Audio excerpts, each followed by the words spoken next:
Okay, so we are quite clear, I'm guessing, with our discussions on the first rule, principle of literal construction. We are now going to look at the other, rules. Other principles of interpretation, general principles of interpretation.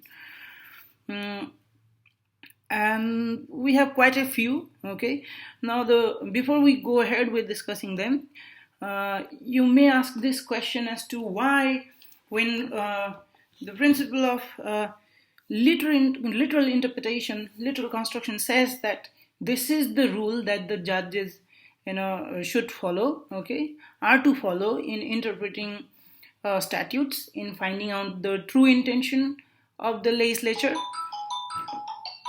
then if that's the rule that we are to follow, then why do we need these other rules? Okay, so as you will see, before we proceed, you will see that there are only in certain specific cases, certain specific situations, when deviation from the main rule, that is literal rule of construction, is justifiably allowed. Okay, so now you'll see that some courts take the liberty of deviating, uh, you know at a point before certain other courts would deviate. Okay, so that varies because of the judicial attitudes, but the underlying idea is that there are certain restricted, limited situations, okay, when it is justifiable for the courts to deviate from the rule of literal construction, because judges are to find the meaning of the statute, that is the intention of the legislature, from the literal edges, from what is laid down. But you've seen that there are certain complexities in that as well. But as you read more cases, as you come across more such examples, it will be reasonably clear to you. But then you will not be able to exactly predict, because interpretation is quite subjective and develops as time passes. Okay, as newer situations comes before court, you will see. But best understanding is possible when we read more and more. Okay, see more examples.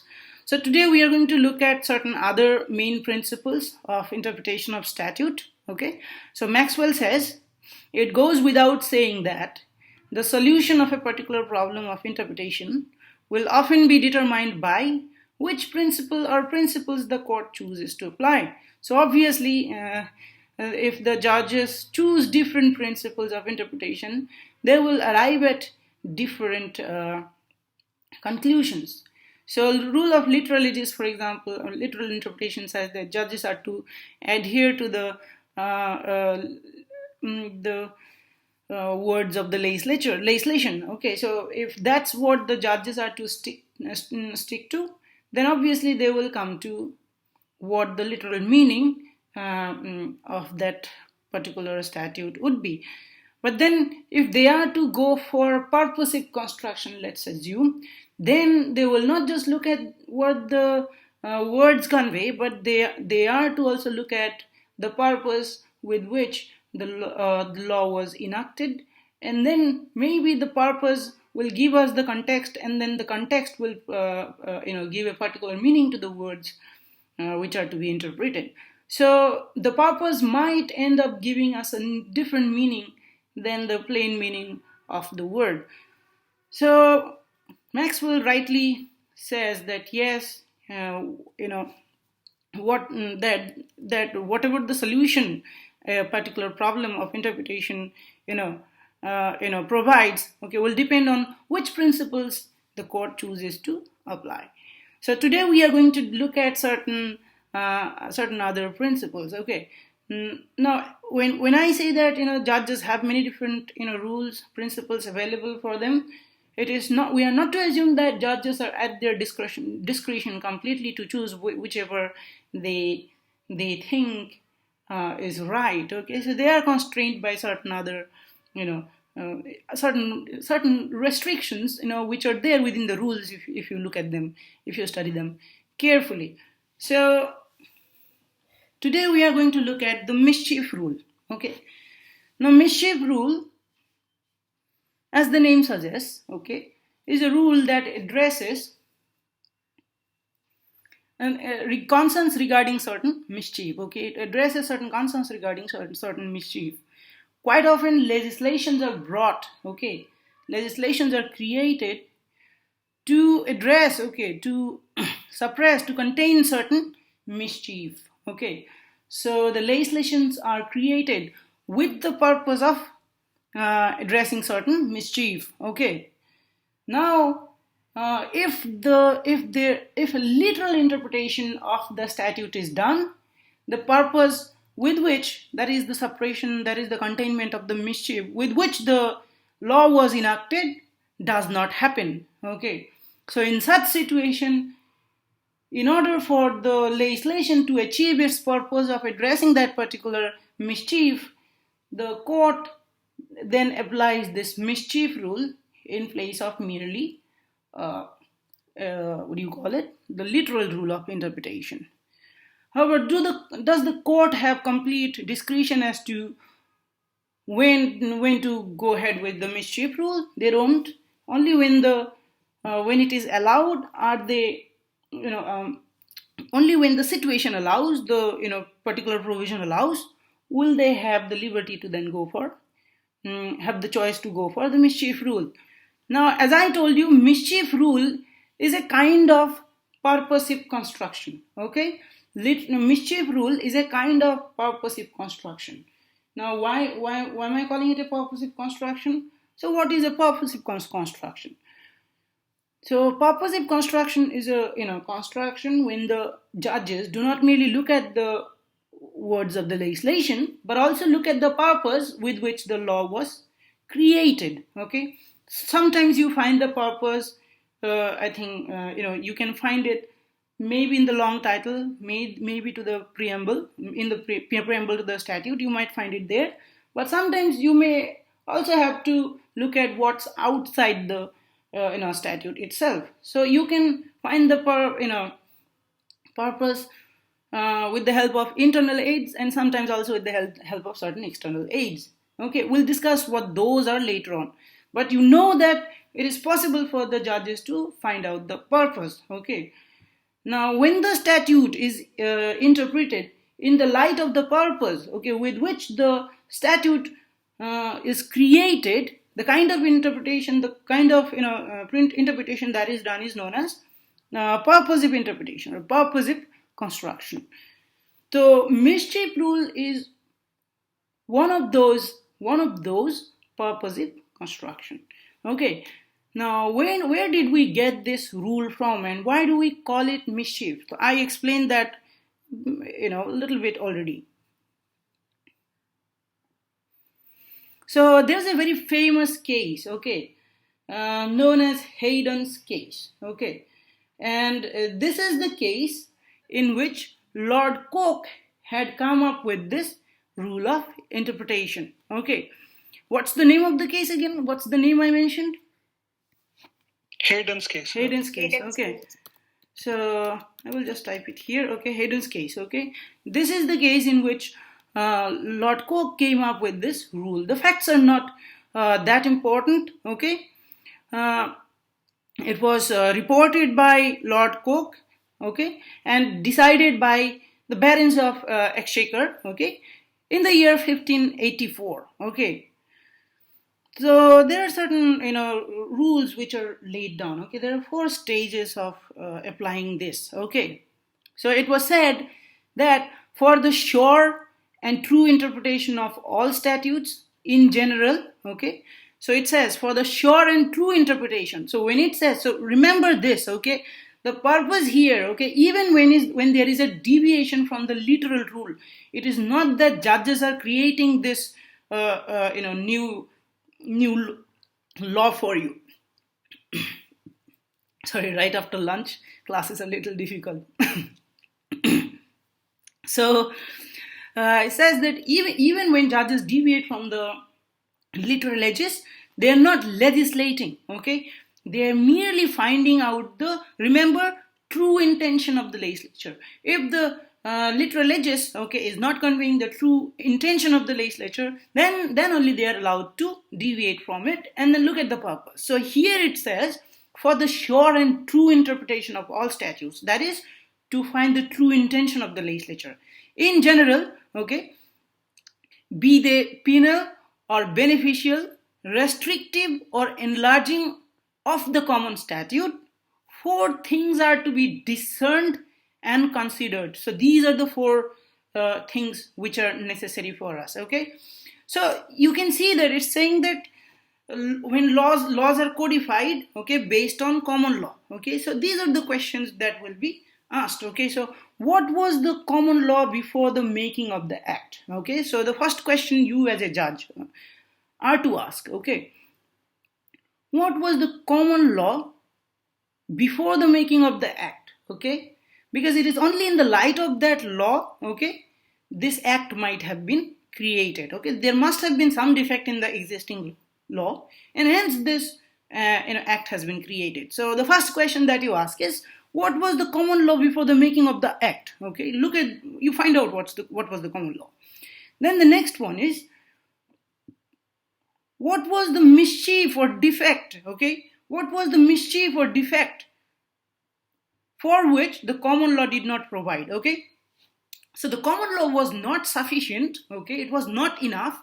It was not able to address certain mischief or certain defect. Okay, and that's why the law was enacted. So you have to identify the mischief and defect for which the common law did not provide. Okay, and then what remedy? Okay, what remedy? Okay, the parliament hath said archaic way. Okay, parliament hath resolved and appointed to cure the disease of the commonwealth. Okay, so this act might have provided certain remedy, okay, to redress the defects. Okay, so the parliament had created, okay, resolved and appointed to cure the disease, so to redress the defect, okay, of the commonwealth. Okay, and then you look at the true reason for the remedy. Why was this remedy necessary? Now see, when you come to this, okay, as to why this remedy, what is the true reason for this remedy, then you will know what the problem here is with the statute. Okay, why is it that someone is able to, commit the mischief, okay, despite the existence of this particular act. Okay, so if you go by these four,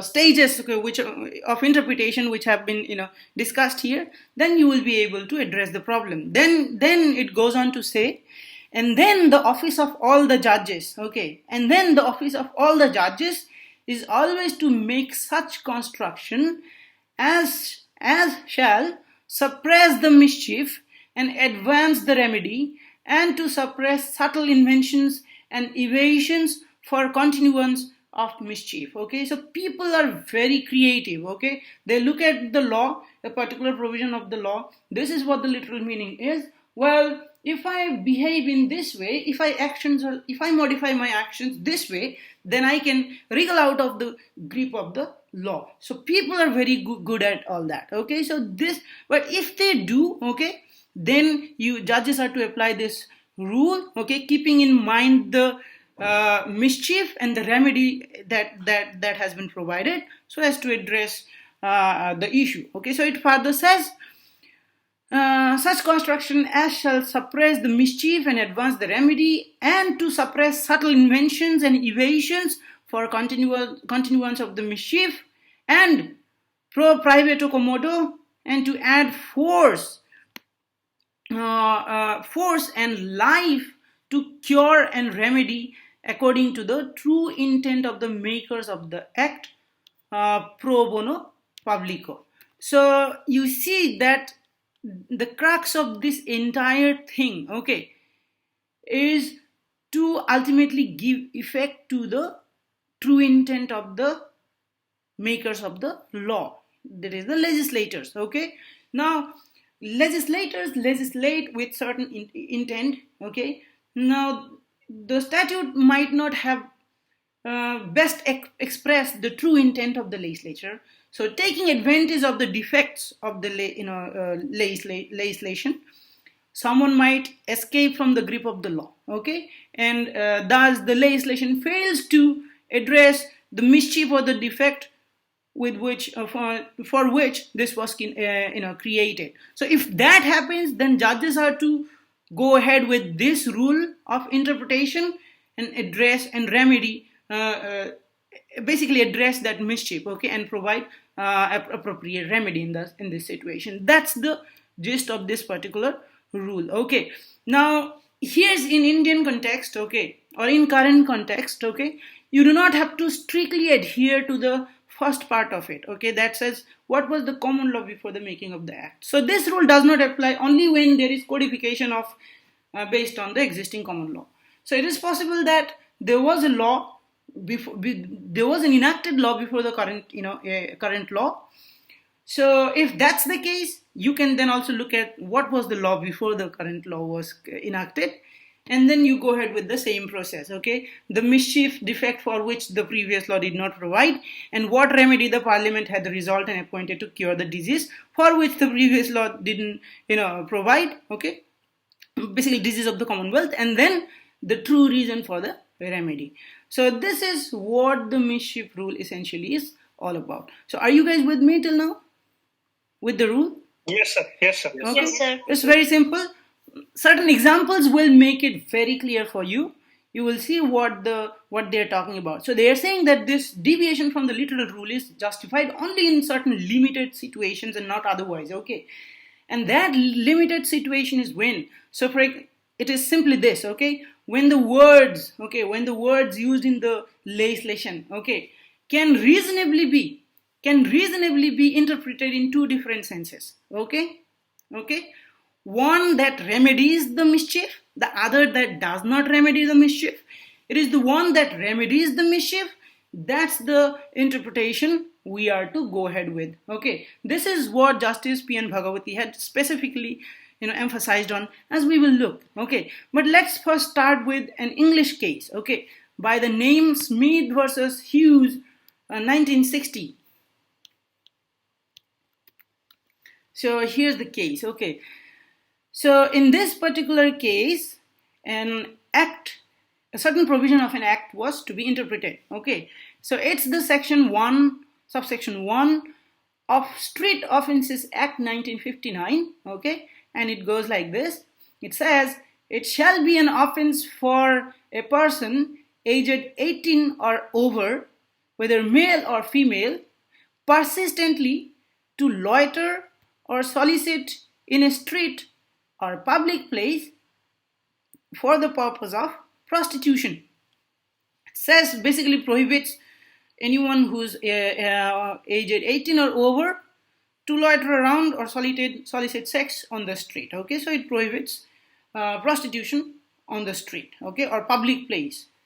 Now, as we discussed earlier, okay, people come up with ways of escaping the grip of law, okay. So people came up with innovations here too. So see what happens. So what about prostitutes, okay, what about prostitutes who attracted the attention of passers-by from the balconies or windows? So balconies and windows are private spaces, but in those streets which are being referred to, balconies are right, and overhang or right by the side of the public road. So they do not go on the street because that's clearly prohibited, okay, or public space. From their private property, they now solicit, customers, okay, from their balconies, from their windows. So what about that? Will the law be applicable? Now, if we go by literal rule, it's clearly not applicable, okay, in this situation. Why is that? So it clearly says that to loiter or solicit in a street or public place, that's what is prohibited, okay, not from private spaces, okay. So if you go by literal rule, then clearly that is not applicable.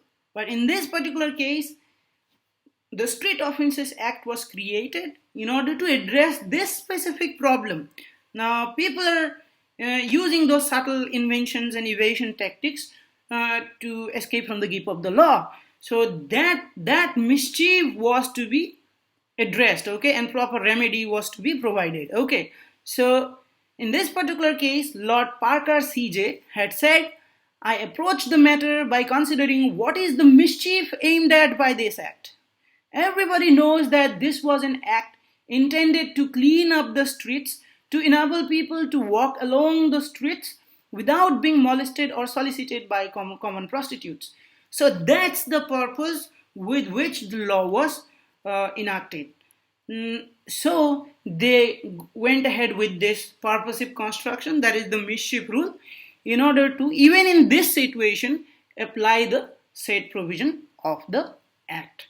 So are you guys with me? Yes, sir. Yes, sir. It clearly explains the application of the rule, okay? But I still haven't told you when is this allowed. So we will look at in the Indian context, okay? So let's look at another English case, then we will look at Indian cases, okay? So in this case, by the name Royal College of Nursing versus DHSS, okay? Just a second. It's a 1981 case, okay? So in this particular case, the Royal College of Nursing, okay, brought an action challenging the legality of the involvement of nurses, okay, in carrying out abortions. So this college basically challenged nurses carrying out abortion, okay, legality of nurses carrying out abortions. Now there were laws that prohibited the same. So the first law is the Offences Against Persons Act 1861, okay, and it made it an offense for any person to carry out an abortion, okay. And then there was another act, okay, that said the Abortion Act of 1967. So that was the subsequent act that provided that it would be an absolute defense, okay, it would be an absolute defense for a medically registered practitioner. Now, medically registered practitioner, only doctors qualify to be called as medical practitioner, okay, medically registered practitioner. So only doctors are authorized to carry out abortions, provided certain conditions were satisfied. So that was the situation in which abortion is allowed. Now what had happened was that, here's the thing, okay, earlier, you know, it's 1967, okay, that this act was created, and back in those situations, times, abortion was a very, risky, procedure, okay, you had to, it was to be done surgically or some very medically invasive, procedure.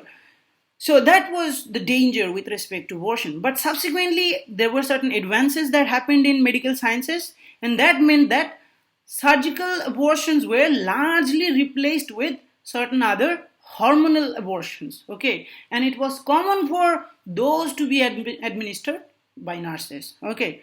So in this particular case, it was held legal for nurses to carry out abortions, okay. And why is that? It was said that the act was aimed at doing away with backstreet abortions where no medical care was available. The actions of the nurses were therefore outside of the mischief of the Act of 1861 and within the contemplate defense of 1967 Act. So see, what it says is that in both the cases, judges did not just look at the literal edges of either of these two acts, okay, but also looked at the purpose with which the laws were created and the mischief that it wanted to address. In this particular case, it found that it was not even the mischief which was aimed at by these acts, okay. Hence, the actions of the nurses, okay, the nurses are not liable under this particular case, because they didn't use those surgical procedures, okay. They merely used another procedure, okay, hormonal abortions. So that was not the mischief which was aimed at by those two acts. So it said the act was aimed at doing away with backstreet abortions where no medical care was available, okay. So it said the actions of the nurses were therefore outside of the mischief of the Act of 1861, okay, as well as within the contemplate defense in the Act of 1967. So see, this is a case where the mischief rule was not applicable, okay. Applicable in a different way, you can say, okay. The act of the nurses didn't come within the mischief. So are you guys with me till now? Yes, sir. Yes, sir. Okay. Yes, sir. Mhm. So let's now look at certain Indian cases. Okay. So one very important case is Bengal Immunity Company versus State of the. Okay, this is a case we discussed not too long ago. Okay, with regard to yes, Article 286 of the Constitution. So Article 286 basically deals with restrictions on the imposition of tax on sale of purchase of goods. So it basically facilitates trade and commerce. Okay, so that there is no over taxation and all those matters are dealt with under this particular provision of the this particular article of the Constitution. Now that's there. Okay. Now what is the issue at hand? So in this particular case, the appellant, okay, this particular company was a dealer, okay, a dealer registered under the Bengal Finance Sales Tax Act, okay, and had neither an office nor manager or an agent in Bihar, okay. Now what happened is that the Assistant Superintendent of Commercial Taxes, Bihar, wrote a letter to the appellant company. Let me also write the case here for you. Okay, so so the Assistant Superintendents of Commercial Taxes, Bihar, wrote a letter to the appellant company. And what did it say? It said, necessary action may therefore be taken to get your firm registered under the Bihar Sales Tax Act. Steps may kindly be taken to deposit Bihar sales tax dues in any Bihar treasury at an early date under the intimation to this department. Okay, so this is what the Assistant Superintendent of Commercial Taxes, Bihar, wrote to the appellant. Okay, so when the matter with respect to this came before the court, what was decided? It held that the Bihar Sales Tax Act 1947, insofar as it purports to tax sales or purposes or purchases that take place in the course of interstate trade and commerce, is unconstitutional, illegal, and void. Now, why did they come to this construction? So in this particular construction, you will see they applied this mischief rule that we just discussed, okay, in the construction of Article 286 of the Constitution, okay. So what happened? After referring to the state of law prevailing in the provinces prior to the Constitution, okay, so you will find this in GP Singh, okay, provinces prior to the Constitution, as also to the chaos and confusion that was brought about in interstate trade and commerce by indiscriminate exercise of taxing powers by different provincial legislatures founded on the theory of territorial nexus, okay. So Chief Justice of India asserted thus, said this, that it was to cure, okay, this is the mischief, okay, it was to cure this mischief, okay, of multiple taxation and to preserve the free flow of interstate trade or commerce in the Union of India regarded as one economic unit without any provincial barrier, that the constitution makers adopted Article 286 in the Constitution, okay. So thus the rule of mischief, mischief rule was applied by the Supreme Court in this particular case. Okay, so that's why they came to the conclusion that the Bihar Sales Tax Act 1947, to the extent that it purports to tax sales or purchases that take place in the course of interstate trade and commerce, is unconstitutional, illegal, and void. So it looked at the purpose with which this said provision, okay, of the Constitution, that is Article 286 of the Constitution, was created, and thus it redressed that particular mischief. Okay, so are you guys with me on this? Yes, sir. Yes, sir. Okay. Yes, sir. Okay, so we will look at two more cases, and that should do.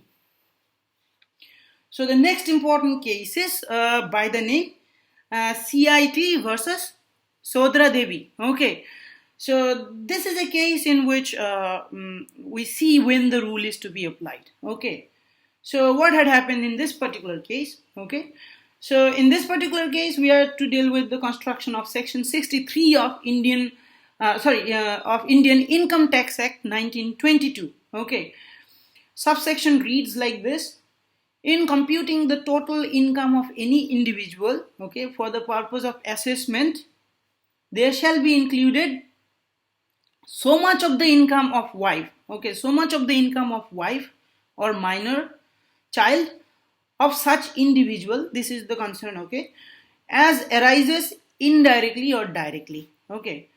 So the question before the Supreme Court was whether the word individual here, okay, occurring in the subsection that we just read, meant only male or also included a female, okay. So Justice Bhagwati made this observation that in order to resolve this ambiguity, therefore, we must of necessity have resort to the state of the law before the enactment of the provisions. So you see, it's external aid, okay. The mischief and the defect for which the law did not provide, okay, so that's our mischief rule, okay. The remedy which the legislature resolved and appointed to cure the defect, and the true reason of the remedy, okay. So he then pointed out, okay, it is clear that the evil which was sought to be remedied was the one resulting from the widespread practice of husbands entering into nominal partnerships with their wives and fathers admitting their minor children to the benefit of the partnerships of which they were members, okay. So this evil was sought to be remedied by the enactment of the section 16.3. If this background of the enactment of section 16.3 is borne in mind, there is no room for any doubt that howsoever that mischief was sought to be remedied by amending the act, the only intention of the legislature in doing so was to include the income derived by the wife or minor child in computation of the total income of the male assessee. The husband or the father, as the case may be, for the purpose of the assessment. The words any individual were therefore construed as restricted to only male. So if wider interpretation is given here, then the mischief is escaped, okay, and that's why it was clearly explained this in this particular case by Justice Bhagwati that, well, we will go ahead with this restricted construction. So he further says, just a second, he further says, okay, so in what situation, however, though, are we allowed to go ahead with this particular, yes, I will come back. Okay, no, please, I can't authorize entry from, email IDs that do not belong to the university and not this late. Yeah, so in this particular case, as you can see, okay, Justice Bhagwati had clearly said, okay, that the rule in Hayden's case is applicable, and he specifically refers to this rule as we discussed, okay. But when can we apply this rule? So with respect to that, Justice Bhagwati had said that the words in question, okay, only when the words in question, okay, are ambiguous, okay, or are reasonably capable of more than one meaning, okay. So only when the words, okay, are either ambiguous, okay, it does not clearly tell you what it means, okay, or are reasonably capable of more than one meaning, okay, in that situation only can you go ahead with it. So if the word conveys only one meaning and there is no question of ambiguity, no question of double meaning, okay, just clearly conveys one meaning, in such case, if you remember, as we discussed earlier, no matter what judges scruples tells him, what his conscience tells him, okay, those are not of concern, okay. Only when the legislation allows, because of its ambiguity, or that it allows more than one interpretation of the word, okay, reasonably capable of more than one meaning, okay, in that situation only this rule is applicable. So are you guys with me till now? Yes, sir. Okay, so Yes, sir. Yes. Okay. So we have one last case that we will take up, and that should be enough for this. Okay. This case goes by the name. Yes. The name of the case. Which one? Oh, the previous one. Yeah. Just a second. I will send that as well. Okay, sir.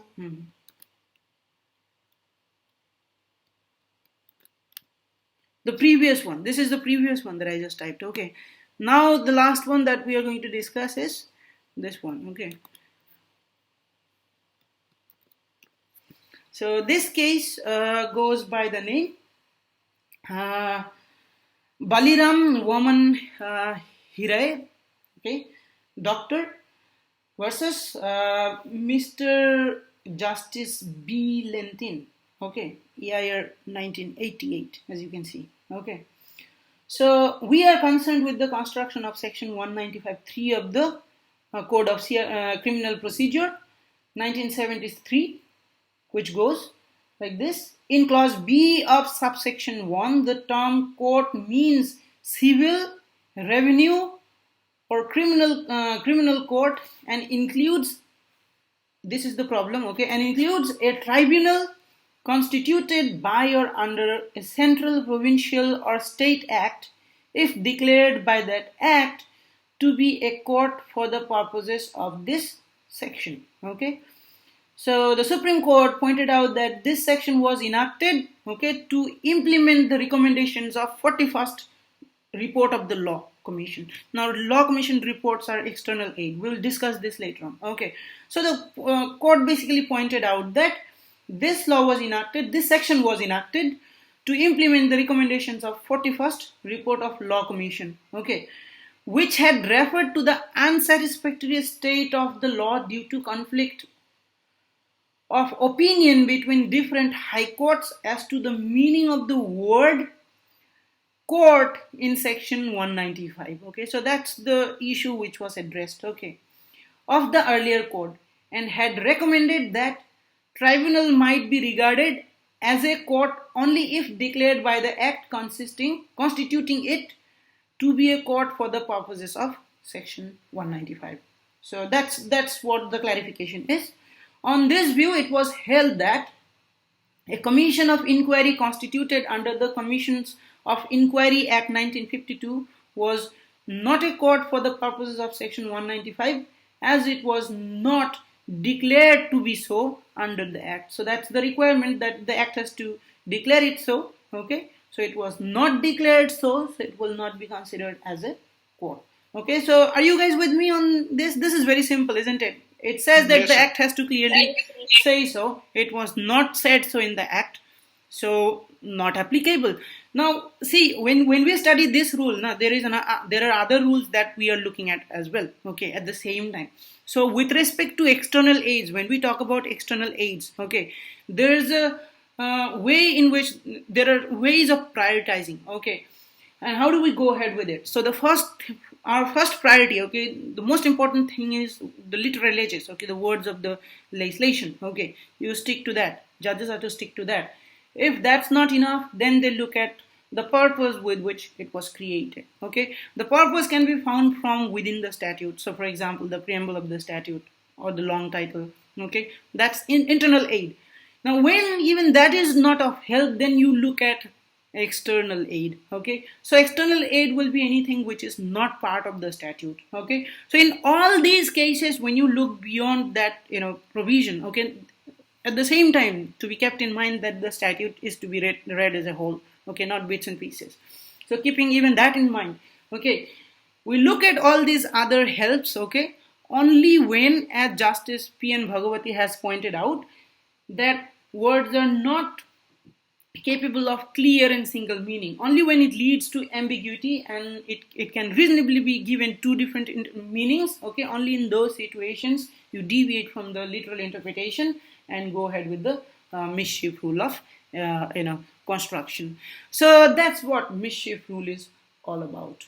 So I think that should be enough for you, and there are other cases, you guys can go and read them as well, okay. This should be enough for mischief rule. So the next one that we are going to look at would be golden rule of interpretation in the next class.